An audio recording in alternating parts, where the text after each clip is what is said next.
Bienvenue sur le podcast Récits ocytociques. Des histoires de naissance positives et empuissançantes. L'ocytocine, c'est l'hormone de l'amour. Ça signifie littéralement enfantement rapide. Je m'appelle Charlotte Ordou et j'ai l'honneur d'accompagner les familles en tant que doula. C'est durant ma dernière grossesse, où je cherchais à me nourrir de récits inspirants, que j'ai lancé les lives ocytociques sur Instagram. Vous retrouverez ici nos échanges. Porter l'espace pendant que mes invités viennent se livrer en toute authenticité est une expérience enthousiasmante et riche d'enseignements. Car il n'y a que les personnes qui enfantent pour savoir ce qui leur est juste. Installez-vous confortablement et plongez avec moi dans un bain d'ocytocine. Bonjour Hélène. Salut, tu m'entends bien? Moi je t'entends parfaitement bien. Super. C'est comment pour toi? Je t'entends pas hyper fort, mais je pense que c'est plus parce que tu parles pas très fort, je sais pas. Ouais, je chuchote, il y a... Ah oui, il fait dodo, bah oui. J'ai vraiment beaucoup de joie à te recevoir ce matin. Mais moi aussi, merci de m'ouvrir cet espace. Comment c'est pour toi là ce matin? Comment tu te sens? Bah écoute, là c'est nickel. Il y a Sao vient de partir en balade avec son papa, donc je suis toute seule chez moi. C'est tout bien.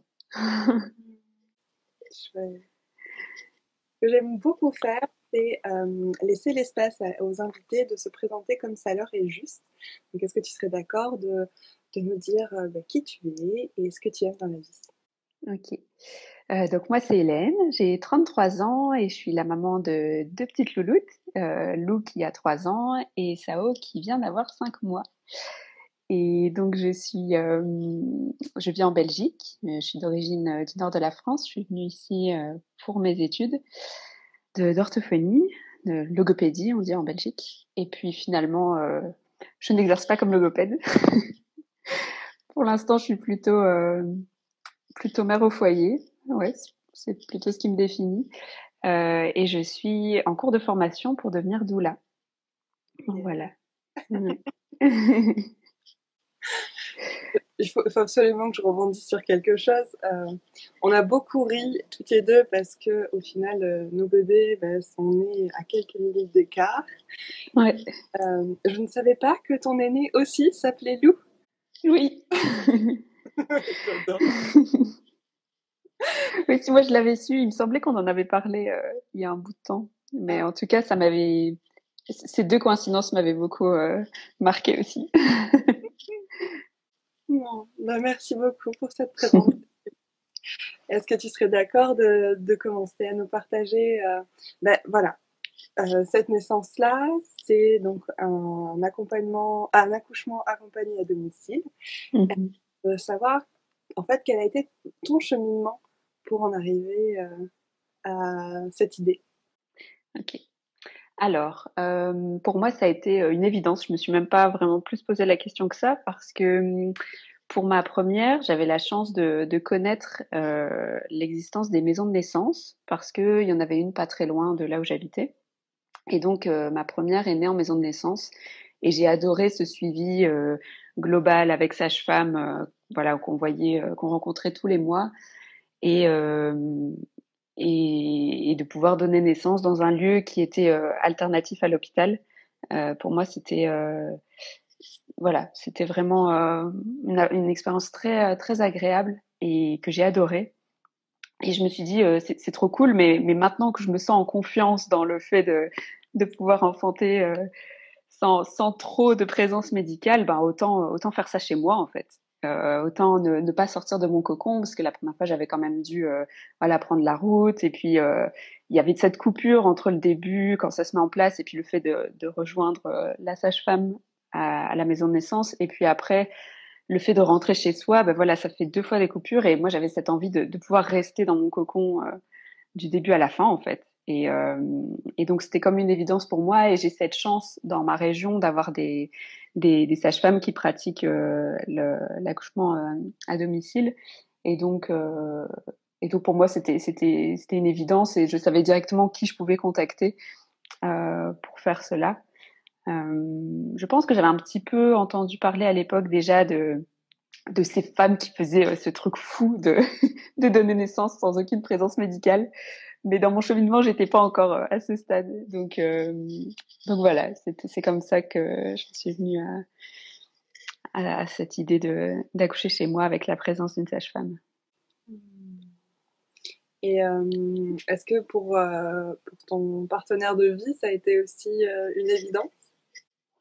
Lui m'a suivi nickel parce que c'est vrai que je pense qu'il avait été bien mis en confiance aussi avec l'expérience de la maison de naissance et donc voilà, faudrait que je lui pose la question, mais je pense qu'il se sentait bien en confiance aussi. Je pense qu'il avait beaucoup apprécié que les sages-femmes le prennent tout autant en considération que moi lors des séances. Donc ouais, il me disait, moi je te suis quoi. Donc, ouais.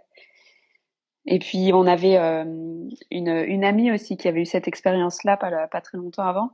C'est comme ça que que je connaissais directement déjà la sage-femme parce que c'était celle qui avait suivi mon amie dans son expérience. Et donc voilà, il était assez cool avec ça. Et donc, comment se déroule ta grossesse, cette seconde grossesse? Alors, moi, j'ai toujours eu beaucoup de chance dans mes grossesses. Elles sont toujours. Enfin, j'ai toujours eu des très belles grossesses, très peu de désagréments au début de grossesse. Je suis désolée pour toutes celles qui ont eu des débuts de grossesse compliqués. Mais voilà, la situation était quand même un peu particulière parce que Lou, ma fille aînée, donc a été hospitalisée à ce moment-là, quand j'étais enceinte de quelques semaines. Et donc oui, au début c'était un peu particulier. Elle est restée 3 semaines hospitalisée, et donc c'était pas évident d'accueillir cette seconde grossesse et de voilà beaucoup de culpabilité, de se dire bah là je j'ai pas du tout l'attention focalisée là-dessus. Et d'ailleurs, je me souviens que la première écho m'a fait du bien parce que bon, le papa du coup était pas là parce qu'il était auprès de notre fille, mais j'étais allée avec une amie et je m'étais dit bah voilà c'est comme un premier rendez-vous avec bébé pour lui faire savoir qu'on est là aussi pour lui et voilà et qu'on pense à ce bébé aussi et que voilà. Mais ça fait partie de la vie et je pense que ce bébé a, voilà, j'ai cette idée que ce bébé a choisi aussi consciemment de venir à ce moment-là. Et voilà. Mais c'est vrai que j'ai eu une belle grossesse. Donc on avait, la sage-femme demandait quand même, je pense que c'est le protocole, d'avoir trois échos. Voilà, nous on était assez ok avec ça. Et puis on la voyait une fois par mois du coup. Mais c'est vrai que c'était des rendez-vous un peu papotage parce que voilà, j'avais pas spécialement de questions particulières et ayant déjà un premier enfant et puis je suis ma formation de doula en parallèle donc je connais déjà beaucoup de choses donc elle le savait très bien donc voilà, mais c'était des moments pour bah c'était sympa pour le fait de se retrouver à deux aussi avec le papa en une pause dans le quotidien pour se connecter un petit peu bah, à bébé quoi. Mais voilà, je suis vraiment pas de choses Ouais, particulières. ça vous a, au final, ces rendez-vous vous ont vraiment permis de vous offrir un temps à vous et Mhm. de recentrage dans ce quotidien. Ouais, tout à fait. Ouais.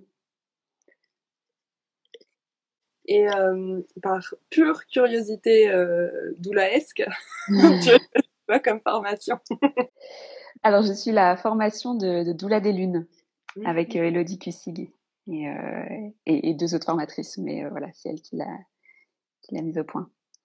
Et c'est drôle parce que je pense que la formation a eu un impact sur ben voilà comment je me suis préparée à cette naissance. Moi, en fait, dès que j'ai su que j'étais enceinte, j'étais au taquet sur le postpartum parce que c'est ça que j'avais vécu difficilement pour la première et donc j'ai su que j'étais enceinte.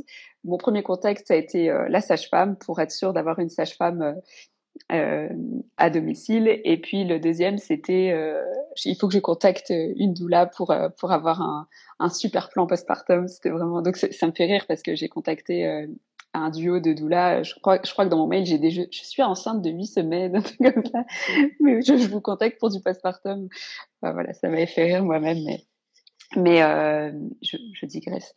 La formation, je crois, elle m'a influencée dans le sens où moi, je me disais, bah, de toute façon, maintenant, je sais ce que c'est. Et puis, j'étais hyper confiante en mon corps et tout. Et puis la formation, on a eu tout le module sur l'enfantement. On a eu tout un chapitre sur la naissance orgasmique. Et du coup, je me suis dit, wow, c'est génial, ça existe. Enfin, j'en avais vaguement entendu parler, mais là, c'était vraiment plus détaillé dans la formation. Et du coup, je me suis un peu mis en tête, pas, c'est ça que je vais viser, mais c'est une possibilité, quoi. Et, euh, et ça ne m'est pas du tout arrivé. Mais je pense que je me suis un peu mis la pression à ce moment-là. Et puis, quand le travail s'est mis sérieusement en route, je me suis fait, ah ouais, non, c'est vrai, il y a ça, en fait, que c'est ça la douleur. Et j'avais oublié. Et je pense que quand on voit plein d'autres manières de donner naissance, bah je pense qu'une part de moi s'est un peu mis la pression aussi par rapport à ce moment-là. Donc voilà. Est-ce que ce serait pour toi le moment juste de commencer ton récit de naissance, sachant Oui, bah oui, avec plaisir. Ouais.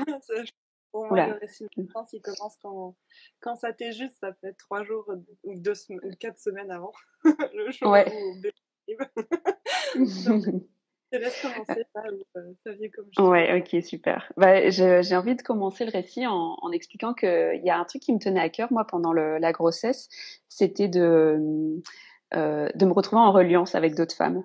Et pour ça a été trop cool parce que donc j'ai pu suivre les cercles de Roxane, par qui je t'ai connue.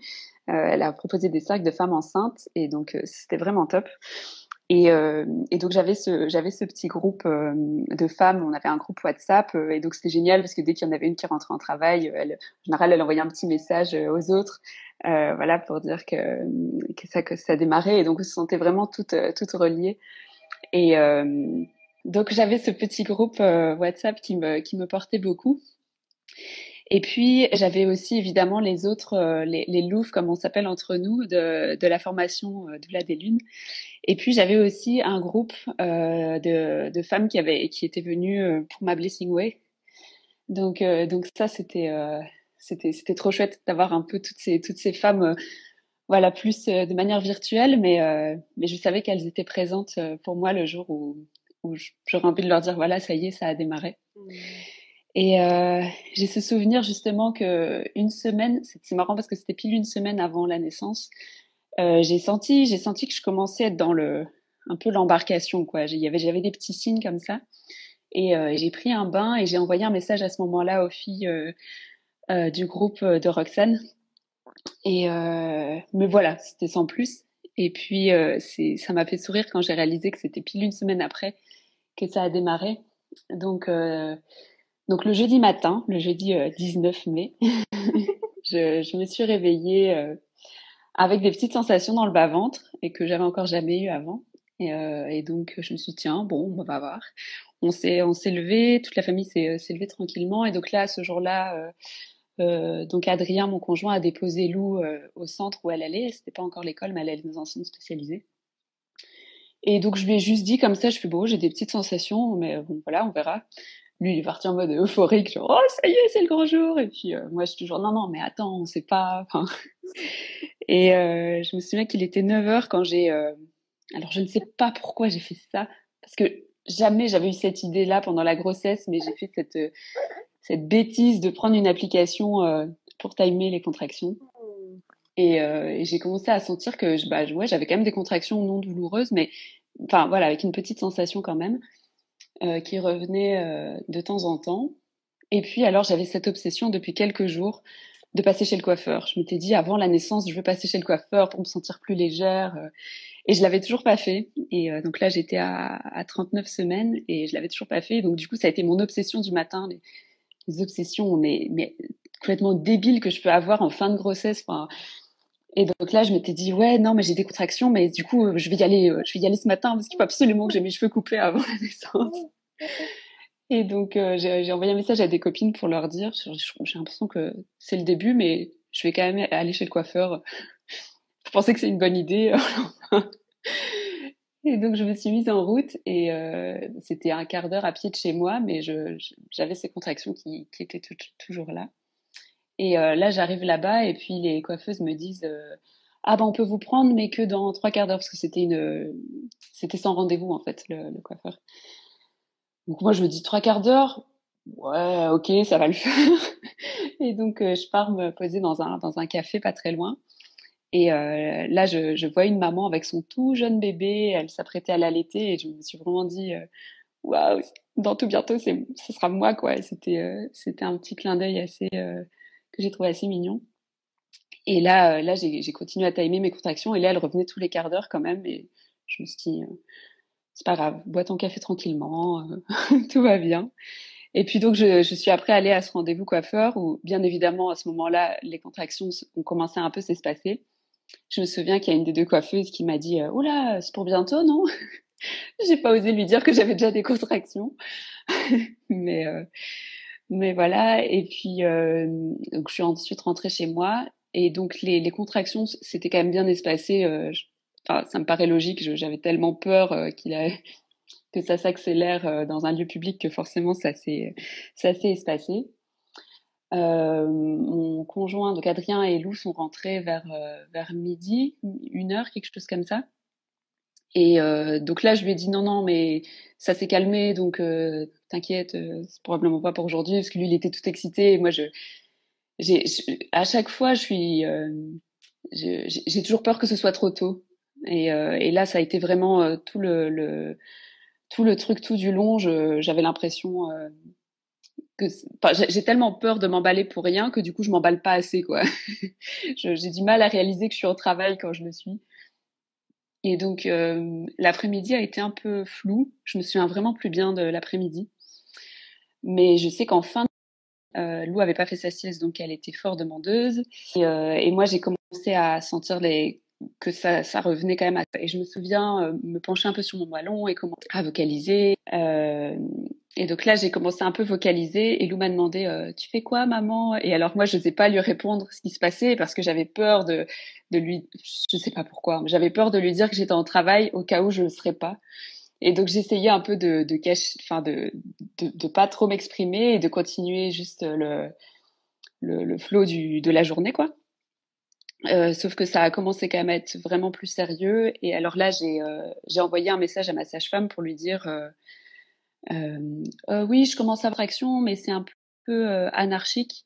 Euh, donc euh, donc voilà, c'est que le début. Et mais en fait, j'ai commencé à un peu paniquer parce que malgré le fait qu'elle soit pas hyper régulière, bah, je le sentais vraiment bien fort quand même. Et donc j'ai vraiment commencé à paniquer, à me dire pas qu'au tout début du travail. Et donc je lui ai juste exprimé que je ressentais la sensation à l'arrière, enfin dans le bas du dos, chose que j'avais pas ressentie pour ma première, donc ça m'a un peu perturbée. Et voilà, la fin de journée a continué et puis ma fille m'a sollicité au moment du coucher. Donc j'ai essayé de l'accompagner pendant le coucher, je lui ai donné une tétée et puis je suis vraiment ressortie de là en disant je suis désolée mais là j'y arrive pas, j'ai trop mal. Donc je suis repartie puis c'est son papa qui l'a couché et en fait le temps que lui la couche, moi j'ai un peu pleuré dans mon coin parce que je crois que j'ai pris conscience à ce moment-là que c'était notre dernière soirée juste à trois. Et je me suis sentie mal de pas pouvoir être là pour elle, alors qu'en fait j'étais vraiment dans le travail, quoi. Donc c'était juste pas possible autrement. Et puis donc il est revenu vers 20 heures et donc là je lui ai proposé avec l'écharpe de me soulever un petit peu le ventre. Enfin, donc j'étais à quatre pattes et donc je lui avais demandé de mettre l'écharpe autour de mon ventre et de le soulever. Ça me faisait énormément de bien. Et je sais pas pourquoi il l'a pas réitéré l'expérience parce que c'était vraiment ça qui me faisait du bien, mais euh, voilà, on était un peu dans tous les sens. Je pense que on avait sous-estimé la logistique que ça pouvait demander. Et donc lui, en fait, tout au long de la naissance, il était vraiment partagé entre la logistique, avoir tout à portée de main au cas où, et le fait d'être présent pour moi. Et donc en fait, il n'arrêtait pas de faire des allers-retours dans tous les sens. Alors que moi, j'aurais eu besoin juste qu'il soit là, présent, parce que En fait, j'ai fait tout ce qu'il faut pas faire dans le sens où j'ai pas réussi à profiter de mes pauses. Quand j'avais des pauses, en fait, j'étais en train d'anticiper la suite et je montais en panique. Enfin voilà, c'était vraiment compliqué. Et et puis en fait, quand tout à l'heure je te parlais de comment je me suis mis la pression par rapport à ma formation, tu sais tout ce que j'avais appris sur la naissance orgasmique, tout ça, je m'étais un peu mis en tête que j'avais envie qu'on soit qu'à deux, qu'on soit dans notre cocon, qu'à deux ou à trois si Louis était réveillé, mais et d'appeler la sage-femme le plus tard possible. Et ma sage-femme m'avait dit, tu sais, moi, si tu veux venir, si tu veux que je vienne qu'après la naissance, il n'y a pas de souci, c'est ok pour moi. Et donc c'était un peu ce que je souhaitais, ce que je croyais souhaiter. Et en fait, à revoir, je pense que j'aurais préféré qu'elle soit là plus tôt, justement pour, euh, bah voilà, pour pouvoir porter l'espace et que Adrien puisse être bien présent pour moi aussi. Et alors, petit détail aussi rigolo, c'est que j'avais prévu une piscine d'accouchement qu'on avait installée en plein milieu du salon et qu'on avait installée largement à l'avance dès que je l'avais reçue. Donc, vers 37 semaines, on l'avait gonflée, elle était prête. Et j'avais montré à Lou plein de vidéos de naissance à la maison pour qu'elle sache à quoi s'attendre. Si jamais elle était là, elle adorait en voir. Elle m'en réclamait régulièrement. Elle savait ce que c'était que le placenta. Enfin voilà, ce genre de détails assez rigolos. Et puis il m'avait dit ouais c'est bon, j'ai vérifié, pas besoin de mettre les adaptateurs. Enfin ou je sais plus, il avait regardé les adaptateurs pour rebrancher les tuyaux de la. On avait vérifié que les tuyaux étaient assez longs de la salle de bain à notre salon. Et puis le moment où je lui dis ok là je sens que ça me ferait du bien d'aller dans la piscine, je veux bien qu'on commence à la remplir. Et bien là il se rend compte qu'en fait l'eau ne coule pas, tout coule dans la baignoire mais ça passe pas dans le tuyau.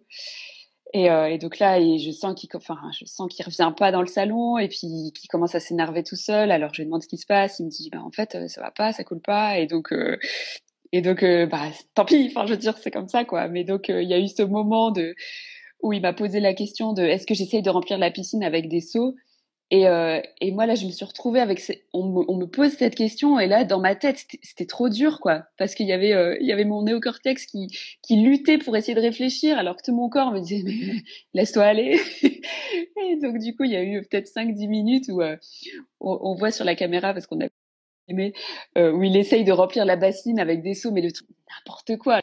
Alors, au bout d'un moment, je lui ai dit, laisse tomber, c'est pas grave. Alors, j'étais énervée contre lui, mais en même temps, il était énervé contre lui-même. Donc là, à un moment, je me suis dit, c'est pas grave. C'est vraiment moi qui suis allée le rassurer en lui disant, l'important, c'est toi, moi, on est tous les trois, tout va bien. Tant pis, on fait avec, quoi. Mais bon, ça a été un peu dur à avaler sur le moment, mais de toute façon, c'était pas le temps de réfléchir. Il fallait juste faire sans. Et, euh, et donc, je sais plus, à un moment, je lui ai dit, ah, ok, bah, essaye quand même de me couler un bain dans la baignoire, même si cette baignoire, elle allait être beaucoup trop petite pour moi, mais j'avais besoin de sentir le soulagement de l'eau parce que pour Lou, j'ai donné naissance dans l'eau et je me souviens de ce sentiment tellement analgésiant d'entrer dans l'eau, ça m'avait fait tellement de bien. Et puis, euh, et puis là, entre 3-4 allers-retours, je lui dis, on va peut-être appeler Noémie, la sage-femme, parce que je crois que je commence à paniquer. Ça faisait des heures que j'étais en panique. Mais dans mon esprit, à ce moment-là, j'étais encore qu'au début du travail, hein, c'est ça le pire. Et, euh, et donc là, on l'appelle. Alors même au moment de l'appeler, c'est moi qui commence à chercher dans mon téléphone, alors que avec le recul, je me dis mais c'est n'importe quoi. J'aurais dû complètement le laisser gérer ça, mais voilà, j'étais là dans mon truc et donc il l'appelle et elle a pas trop compris. Enfin, elle lui a posé plusieurs questions parce que vu mon premier message à 17h30, elle pensait que c'était vraiment le tout début, quoi. Et là, en fait, quand elle lui pose des questions, elle m'a entendu, je pense, commencer à grogner. Et donc là, elle s'est dit, bah c'est bon, j'arrive. Donc le temps qu'elle arrive, moi, je suis rentrée un peu dans le bain. Là, je me souviens que là, j'ai vraiment verbalisé que j'avais peur, et alors je me suis dit à moi-même, j'ai commencé à me dire à moi-même, tu vas pas mourir, tu vas pas mourir. Et puis ce qui m'a beaucoup aidé aussi, c'est de temps en temps me souvenir de me connecter à bébé et alors de vraiment de parler à mon bébé du coup ça me faisait changer de statut. J'étais plus la victime entre guillemets qui est en train de tout subir. Je suis la coach pour mon bébé pour lui dire tu le fais, c'est bien. Alors que je pense que j'avais beaucoup plus peur qu'elle au final, mais mais ça me faisait du bien de me sentir ça et donc je suis restée, je sais pas combien de temps je suis restée dans le bain, mais franchement pas très longtemps parce qu'en fait assez vite j'ai senti que j'ai senti ce switch je pense qu'au moment où on a appelé la sage-femme, je pense que ça a été mon vrai moment de désespérance. Parce que peu de temps après ça, j'ai senti ce switch où je suis passée du ah, j'ai trop peur, je vais mourir à voilà, ça y est, bébé arrive et il faut que je le fasse sortir, quoi. J'ai senti que tout mon corps commençait à pousser. Euh, et donc j'ai fini par sortir de la baignoire. Et d'ailleurs, lui, il l'a senti aussi, Adrien, qu'à ce moment-là, je reprenais, il y avait un élan, quoi, qui était là. Et alors, c'est un peu décousu, je sais plus, j'ai un souvenir qui me revient en tête, je sais plus à quel moment, si c'était avant ou après, mais où je lui ai dit ce truc très classique, hein, mais de lettres, là, il faut d'abord que j'aille faire caca avant de pouvoir sortir. Et évidemment, c'était pas du tout ça, c'était une sensation vraiment différente de ce que j'avais pu ressentir pour Lou. Et j'ai vraiment compris pourquoi les femmes avaient ce sentiment d'avoir besoin de faire caca, parce que c'était vraiment ça l'impression que j'avais. En fait, je commençais à pousser sur les toilettes. Je me suis dit, en fait, non, ça va pas. Là. Et, euh, et donc, bref, je suis ressortie.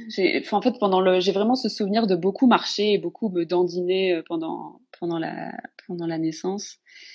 Et finalement, on s'est retrouvés dans la deuxième partie de mon salon.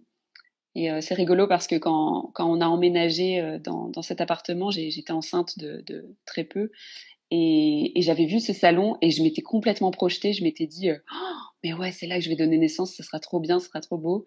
Et puis finalement, entre-temps, comme il y avait ce projet de piscine, je m'étais dit, ah ok, bon, ça sera dans l'autre pièce. Et finalement, elle est née dans cette pièce dans laquelle j'avais imaginé donner naissance. Donc je trouvais ça beau. Et donc là, j'étais au-dessus du canapé, j'étais debout. La sage-femme est arrivée et, et je lui ai dit un truc du genre, oui, je crois que je commence un peu à paniquer. Je pense que j'étais à dilatation complète à ce moment-là, mais je me rendais tellement pas compte du stade où j'en étais. Et puis à un moment, donc elle me calcule pas trop. Enfin, elle me fait la bise tout tranquillement, et puis elle commence à s'installer. J'ai vraiment eu des moments où je me disais mais là je suis en train de vivre une vague horrible et je suis toute seule parce que elle cherchait les différentes affaires, enfin elle s'installait tranquillement et puis Adrien il la suivait un peu en fait pour prendre je sais pas trop des serviettes, des choses comme ça. Et il y a un moment pour me donner du courage, j'ai fait ce que la sage-femme pour ma première naissance m'avait proposé un moment qui m'avait donné beaucoup de courage. Je suis allée voir où j'en étais en fait, où était la tête de bébé. Donc j'ai mis un doigt et effectivement j'ai senti que sa tête était pas loin. Je me suis dit ouais cool, c'est pas loin. Et là je fais ça et puis juste après je demande à Noémie. Je crois que j'ai senti la tête de bébé, mais tu crois que ça veut dire que je suis dilatée complètement? Et puis là, elle me dit, non, mais Hélène, ton bébé, il arrive là.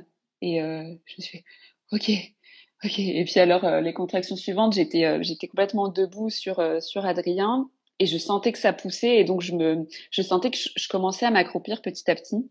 Et j'ai même eu la présence d'esprit de lui dire, mets une alaise en dessous là parce que ça va couler. Donc je sentais vraiment que c'était proche. Et je pense que si la sage-femme n'était pas intervenue, voilà, j'en suis pas sûre à 100%, mais je pense que je me serais accroupie et que j'aurais des naissances comme ça accroupies. Mais en fait, au moment où j'étais en train de penser à ça, elle m'a dit tiens, mets-toi à quatre pattes en fait sur le canapé, ça va ouvrir ton bassin. Et c'est comme ça que j'avais donné naissance à Lou, donc je connaissais bien cette position. Donc je me suis mise comme ça. Et donc, ça a continué de pousser. Et puis, j'ai commencé à sentir le fameux, cette fameuse brûlure. Voilà. Et donc là, je me suis dit, ça y est, ça arrive. Je me préparais à avoir vraiment mal parce que je me souvenais quand même de cette sensation très intense. Mais en même temps, je me disais, là, c'est la toute fin, quoi. Et donc, cette sensation arrive. Et donc, je me mets à crier super fort. Et quand je pense être au max de la douleur, parce que là, pour le coup, j'avais vraiment très mal, la douleur s'est intensifiée. Et donc là, mon cri qui était assez grave est parti dans les aigus. Et je me suis... donc j'étais penchée en avant et je me suis d'autant plus penchée vers l'avant. Et donc, Adrien, ça l'a fait un peu peur. Il s'est rapproché de moi. Et là, j'ai vraiment eu une douleur fulgurante. Et après, j'ai compris pourquoi. Apparemment, en fait, elle avait sa main collée à son visage Donc du coup, c'était un peu plus. C'est pas grand-chose une main, mais en fait, en termes d'intensité, c'était juste horrible. Pour le coup, c'était vraiment horrible. Et, euh, et donc, je pense que comme pour Lou, à chaque fois, j'ai pas pu m'empêcher de pousser un peu plus que ce que j'aurais dû. Je le sentais, hein, mais j'avais juste besoin que ça s'arrête, quoi. Donc après, elle est née très très vite. Donc très très vite, donc elle est sortie. Je me souviens plus très bien. Si, bah, je me suis retournée, ils me l'ont posé sur moi. J'avais ce souvenir après la naissance de Lou que j'avais envie aussi que le placenta sorte vite parce que tant qu'il n'était pas sorti, je me sentais pas complètement bien, même si j'étais pleine d'ocytocine à regarder mon bébé et à pleurer d'amour. Voilà, j'avais vraiment en tête ce truc de la naissance n'est pas finie tant que le placenta est pas sorti. Et donc là, elle regarde un peu, elle me dit, ouais, je pense que tu peux juste pousser un tout petit peu, ça va sortir. Et puis, il est sorti très vite. Euh, et puis, la seconde sage-femme est arrivée pas très longtemps après, parce qu'en Belgique, elles ont ce système, en fait, où elles aiment bien être en duo, les sages-femmes qui viennent à domicile. Mais donc, le temps qu'elle arrive, bah, la naissance était déjà... Enfin, le bébé était déjà né et son placenta aussi.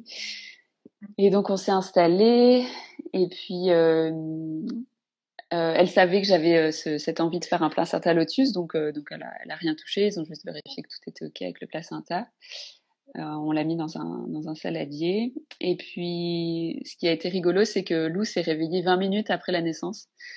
Donc on était tout installés dans le canapé et puis là elle s'est réveillée. Alors c'est pas du tout mes cris qui l'ont réveillée, mais sûrement elle a dû sentir que sa sœur était née, je ne sais pas. Mais en tout cas, elle a pleuré et donc Adrien est allé la chercher et puis c'était trop beau à ce moment-là parce que du coup il est revenu avec elle et elle était complètement dans les choux, mais il lui a dit il y a ta petite sœur qui est née, il y a les sages-femmes qui sont là, donc elle était toute timide et puis elle est venue. Elles ont fait, enfin Sao a fait sa première tétée en co-tétée du coup avec sa sœur. Et ouais, et Noémie, notre sage-femme, a pris des photos à ce moment-là, donc c'était trop gai d'avoir ça, ce souvenir-là. Et voilà.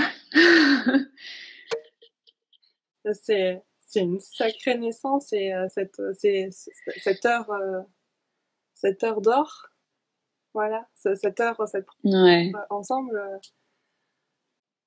enfin, ouais, à ça l'image c'était vraiment beau. d'être magique, quoi. Hmm. Et puis il y avait une part de moi qui était très fière aussi parce que Céline, la seconde sage-femme, apparemment, elle a pas encore fait énormément de naissances à domicile. Et donc, je voyais Noémie qui lui disait un peu, ah, tu vois, comment ça se passe les naissances à domicile. Et bon, bah, du coup, elle a pas vu, mais elle est arrivée. Et j'ai ressenti que c'était très doux pour elle aussi de voir ça. Et parce que c'est vrai que finalement, ça a été assez rapide, mais parce que ça se passait bien, quoi. Mais parce qu'au final, enfin, quand Noémie est arrivée, Sao est née un quart d'heure après. Mmh. Donc ça a été vraiment rapide. Et c'est seulement une fois qu'elle est née que j'ai compris pourquoi j'avais autant mal depuis la fin de l'après-midi. C'est parce que j'étais plus avancée que ce que je croyais, quoi. Donc voilà, mais je, c'est une belle naissance et en même temps, sur le moment, je l'ai pas forcément vécu comme tel. Je sais que j'ai eu besoin bah bon, au J4, enfin, classique, le truc, le moment où t'as un peu la chute d'hormones et tout, je sais que j'avais besoin de pleurer un peu cette naissance-là aussi parce que c'était tellement pas ce que je m'étais projeté, surtout dans ma tête en fait. Tout ce que je me suis raconté pendant la naissance, c'était tellement à l'opposé de je suis puissante, je suis belle, je le fais. Non, j'étais tellement dans un état de vulnérabilité ouais, j'étais hyper dure avec moi-même à ce moment-là, quoi. Et, et c'est pour ça que je me dis maintenant avec le recul que d'avoir cette présence féminine et douce à côté de moi à ce moment-là, ça m'aurait fait vraiment du bien. Que ce soit une doula ou une sage-femme, peu importe. Euh, mais d'avoir quelqu'un autre peut-être que le papa qui a déjà beaucoup aussi à gérer, ça m'aurait été vraiment bénéfique, je pense. Et mais bon, voilà, ça s'est passé comme ça et c'était très bien. Mais Ouais. Si t'es ok, je vais te partager une phrase que j'avais entendue de Michel Audin, euh, où en gros, à la suite d'une naissance, euh, avec des réflexes d'éjection du fœtus, en tout cas des naissances où vraiment la physiologie est préservée, euh, la femme, je crois que c'était quelque chose comme ça, elle est, elle a l'impression que ça te pris un tsunami dans la tronche, quoi. Mmh. Euh, non, alors, j'ai plus les termes exacts, mais en gros, c'est pas comme un traumatisme, mais c'est euh, ouais, t'es hyper remué après Mmh. une naissance où ça a été, voilà, ça. Moi, je te partage ça parce que ça fait quand même pas mal écho également à mon histoire de naissance pour Robin, où Mmh. effectivement il y a eu besoin de quelques jours de digestion et je trouve ça très beau que tu te sois autorisé au final, au quatrième jour, à pleurer cette naissance et à Mmh. tout ce qui est venu en tête pendant, pendant l'enfantement. Mmh. Ouais, j'ai le souvenir d'avoir pensé à un moment qu'en fait je déteste accoucher, c'est horrible, je déteste ça, c'est affreux. Et une fois que c'était passé, c'était ah, j'ai envie de le revivre pour le faire mieux, n'importe quoi, tu vois. Et puis il y a pas à faire mieux, enfin je veux dire il y a que ce qu'on vit et ouais, c'est tellement particulier. Et ma sage-femme m'avait dit, tu sais, c'est jamais exactement comme on se l'imagine. Il y a toujours, c'est jamais parfait, parfait. Enfin, il y a toujours un truc et, enfin voilà. En tout cas, moi, quand elle me partageait ses expériences de naissance, elle m'a dit même, même cette naissance en particulier que j'ai adorée, ben il y a eu des moments dans la naissance qui étaient pas comme j'aurais voulu exactement, quoi. Et c'est vrai que, ouais, je sais pas, je m'étais peut-être fait un peu idéal et quand on lit des récits en fait, enfin moi en tout cas quand je lis des récits, j'ai l'impression de pouvoir me mettre à la place de cette femme et puis ouais, c'est tellement propre à chacune comment on le vit. C'est même parfois difficilement descriptible en fait. Et Mhm. est-ce que tu serais ok de nous partager un peu ton postpartum? Parce que là, tu nous disais au tout début comme quoi le premier truc que tu as fait, c'était ok, t'appelles les sages-femmes et maintenant t'appelles les doulas pour le postpartum. Ouais. Ouais, mon postpartum a été assez doux. J'ai, en fait, les problématiques que j'ai rencontrées lors de mon premier postpartum, je les ai pas vraiment retrouvées lors du deuxième. L'allaitement, ça a été tout de suite hyper fluide. Et puis, je crois que une grosse étape de mon premier postpartum, ça a été le simple, entre guillemets, le simple fait de devenir mère, ce nouveau statut. Ça a été beaucoup de choses. Ça a été très chamboulant en fait pour moi. Ça a mis un nouvel ordre familial par rapport à mes parents, par rapport à mes frères et mes parents qui n'étaient pas grands-parents avant que je donne naissance. Et donc forcément là, avec un deuxième, je ne suis pas par ces choses-là. Et c'est vrai qu'avec Sao, on n'a pas connu tous les soucis de reflux, de fatigue extrême par rapport à. Enfin, Lou dormait pas si mal, mais elle pleurait énormément, donc on se posait énormément de questions. Là, je me posais beaucoup moins de questions. En fait, je me posais même pas parce que c'était assez fluide en fait avec ce bébé. Ah, ça faisait du bien. Mais le challenge était plus, oui, comment trouver ce nouvel équilibre à quatre. Bah, la grosse différence aussi, c'est qu'Adrien était beaucoup plus présent puisqu'il n'a pas repris le boulot de manière aussi intensive qu'après la naissance de Lou, donc ça change tout aussi. Et donc le duo de doula qui est venu pour moi, elle venait à peu près une fois par semaine. J'ai reçu des petits plats et donc je me sentais soutenue, entourée et j'avais aussi cette reliance avec les autres femmes enfin voilà, cette reliance que j'avais déjà en prénatal, je l'avais encore en postnatal et ça faisait aussi toute la différence parce que parce que du coup, je me sentais pas seule, en fait, tout simplement. Je me sentais pas isolée dans mon coin. Je savais que ce que je vivais, c'était normal.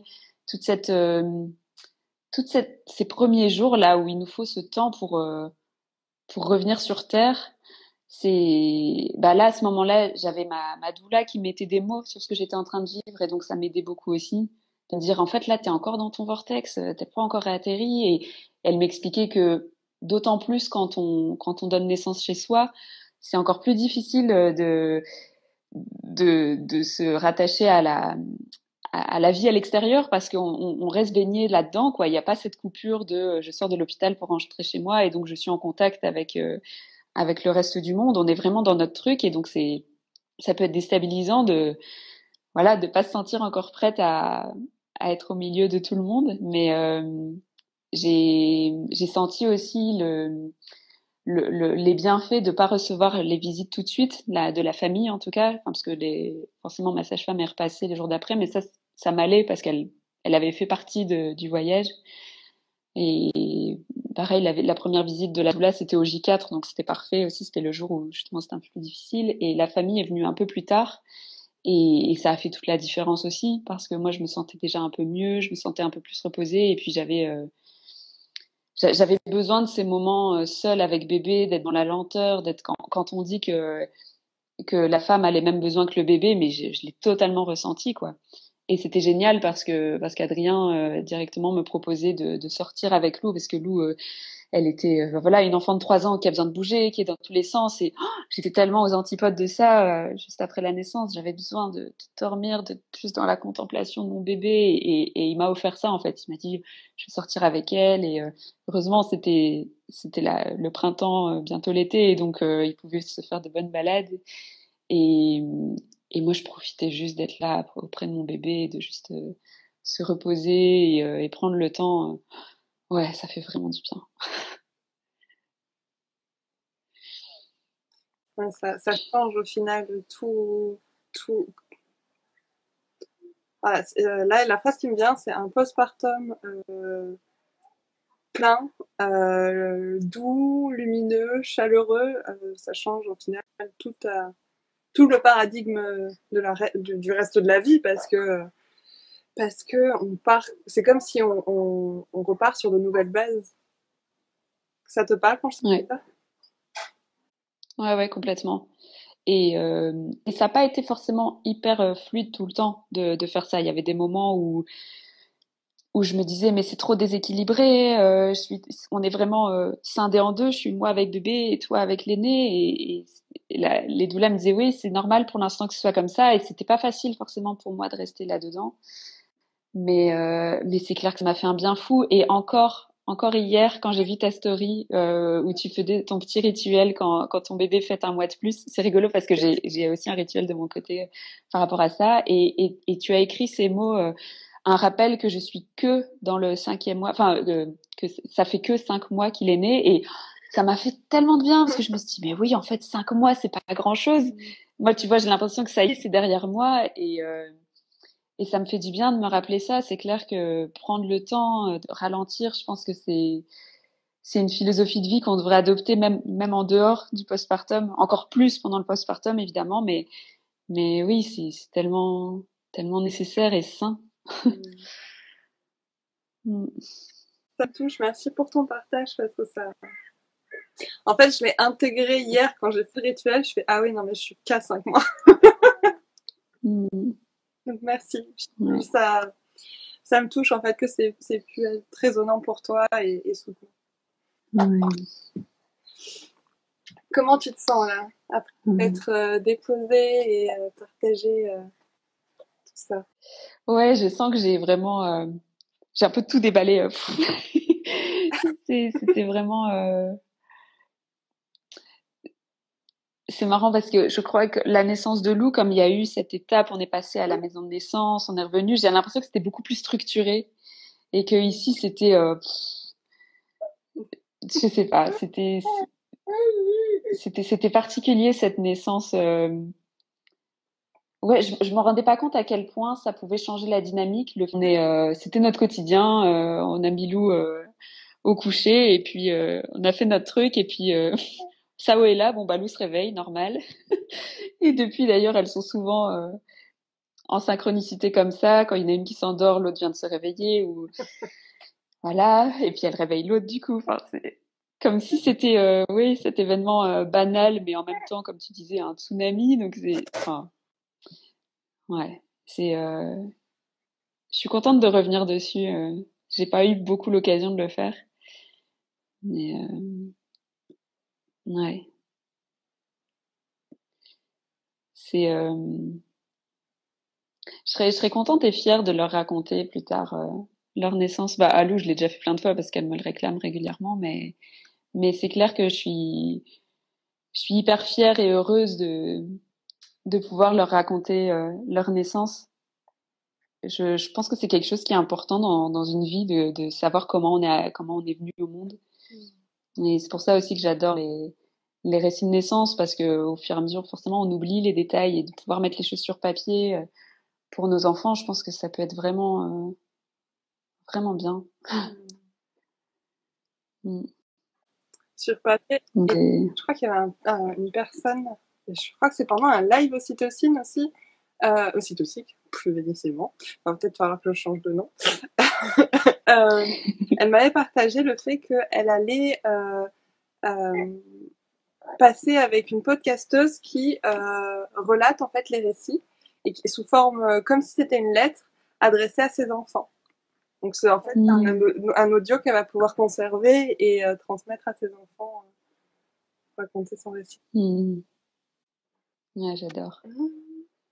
Chouette. Mais en fait, c'est ce que j'ai fait quand je t'ai expliqué qu'au J4, j'ai pleuré. Je me sentais aussi un peu dans l'urgence de vite noter sur papier mon récit de naissance pour pas oublier les détails. Mais sur le moment, j'avais beaucoup d'émotions et ce que j'ai fait, j'avais besoin d'écrire. Et je me suis d'abord adressée en fait à Sao en lui disant comment là je me sentais par rapport à cette naissance. Donc j'ai un peu raconté des détails du récit, mais c'était pas vraiment tout le récit. C'était vraiment là j'ai besoin de me déposer à J4 sur comment je me sens. Et puis quelques jours après, là j'ai refait vraiment tout le récit quoi. Ça m'a fait vraiment beaucoup de bien. Et le placenta, ils se sont séparés, Sao et le placenta se sont séparés quand? Et ben au J4 justement. C'est ce que je me demandais. C'est marrant parce que j'avais pas fait ce lien entre les deux, mais oui. Ah, c'est trop fou. Ils se sont séparés au J4 je pense que c'était en fin de journée. Ouais. Ah, c'est trop fou. Je n'avais pas fait le lien entre les deux. Ouais, ça aussi, c'était une trop belle expérience. J'ai adoré. J'adore. Ouais. Est-ce que... Alors, il y a eu quelques petits commentaires que j'avais à cœur de te transmettre. D'entendre ton récit, moi qui tente de me faire discrète en AAD, ça me remonte, ça me transporte 3 semaines en arrière en reportage. Alors je crois que c'est un reportage photo où les aînés les aînés qui les découvrent. Et ensuite le dernier c'est la justesse et la magie de l'instant. Voilà. Ouais. Est-ce qu'il y a quelque chose que tu aimerais partager, une phrase, un mantra ou là ce qui monte en toi pour un peu, je sais pas, résumer ou un message que tu as envie de transmettre? Je me souviens qu'il y avait ce mantra, parmi tous mes mantras, qui je trouve est assez de se rappeler oui à ce qui est. Tu vois, de dire voilà, oui à ce qui est. Ouais. Je crois que ça résume un peu ce que j'avais besoin de me dire pendant l'enfantement. Et on a reçu un dernier message qui dit merci de cette confiance et de ce partage. Et je la rejoins parce que c'est merci beaucoup. C'est un véritable bonheur en fait à chaque fois pour moi de recevoir des témoignages comme le tien. Et voilà, on s'est échangé par message rapidement. Il y a eu des synchronicités de dingue entre nos deux histoires qui m'ont particulièrement touchée. Et merci vraiment pour ta confiance déposée ici maintenant. Merci à toi de m'avoir ouvert cet espace. Et je suis désolée qu'il y ait eu ce petit bug là. Mais voilà, ça m'a fait beaucoup de bien aussi de partager ça et ça me touche. Mais voilà, d'avoir des témoins aussi à qui raconter ces histoires et ça fait beaucoup de sens pour moi euh, de témoigner, d'écouter d'autres témoignages. C'est ça qui fait que qu'on œuvre aussi à ce changement de paradigme concernant les naissances et c'est top.